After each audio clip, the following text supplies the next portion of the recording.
Hi guys, today I'll be talking about keratosis pilaris. What is keratosis pilaris? Keratosis pilaris, also known as chicken skin, is a common hyperkeratotic skin disorder.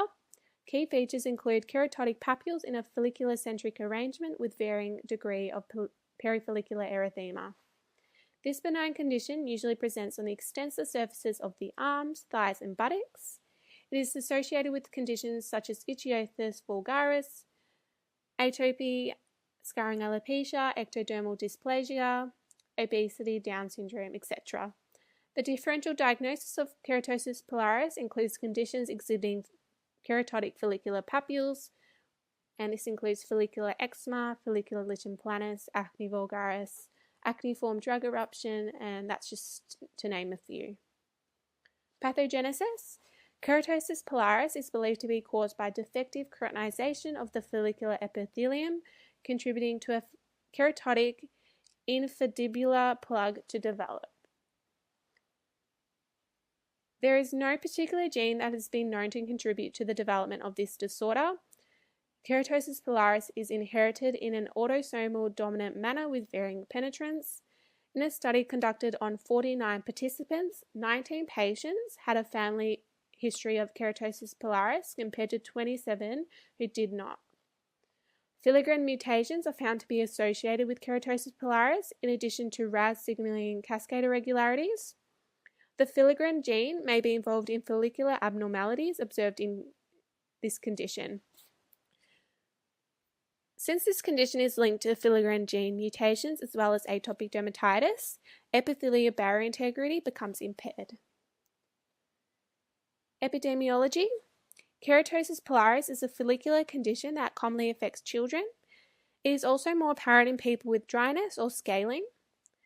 Many individuals presenting with this condition don't know they have it, and as mentioned earlier, adolescents are widely affected with a prevalence of approximately 50%. Adolescent females are more affected than males, with around 80% of adolescent females presenting with keratosis pilaris. The condition tends to improve with age or stay the same. Few individuals experience exacerbation with increasing age. Clinical features. As already mentioned briefly earlier, group distribution of keratotic follicular papules commonly develop on the extensor surface of the upper arms, upper legs, and buttocks, and less common the face and trunk. The papules are small and appear mottled like permanent goosebumps. These papules are typically tapered and around 1 mm in size. Within the papule is often a fine coiled hair, and the degree of inflammation determines the level of perifollicular erythema seen. A key feature of keratosis pilaris rubra is distinctive surrounding erythema. Keratosis pilaris papules can also present as grey-white bumps with the absence of erythema, which is known as keratosis pilaris alba. Individuals with keratosis may experience pruritus, however, there is usually no other symptoms. The skin can be rough and bumpy, and in winter months, keratosis pilaris symptoms tend to worsen. Cellular and biochemical characterization. Stratum corneum corneocytes and the extracellular lamellar bilayers produced from lamellar bodies secretions make up the epidermal permeability barrier. Tight junctions in the granular layer as well as corneodesmosomes helps with this process. These structures help block pathogens from entering and prevents water and electrolyte loss. Keratosis pilaris doesn't alter skin surface pH, however there is an increased transepidermal water loss with individuals presenting with this condition.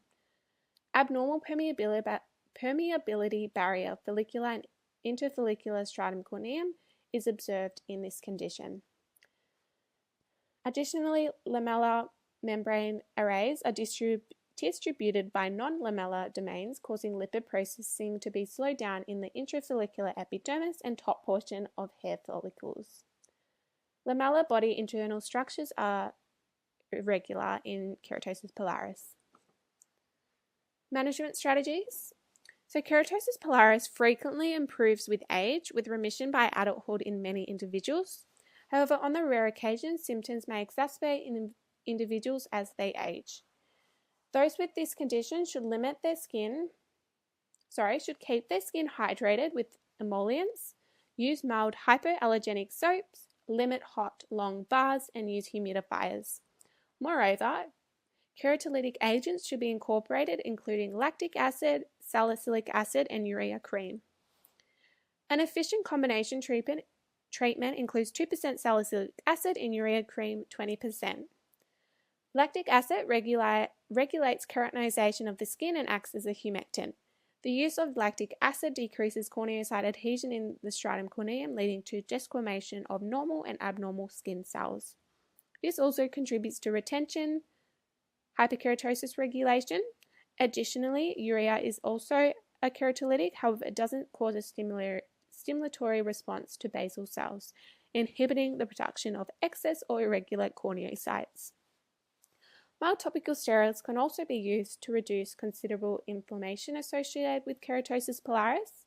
And finally, laser or light-based treatments may be used in the treatment of keratosis pilaris, including the pulse dye laser, alexandrite laser, Nd:YAG laser, and fractional CO2 laser treatments. Thank you for listening.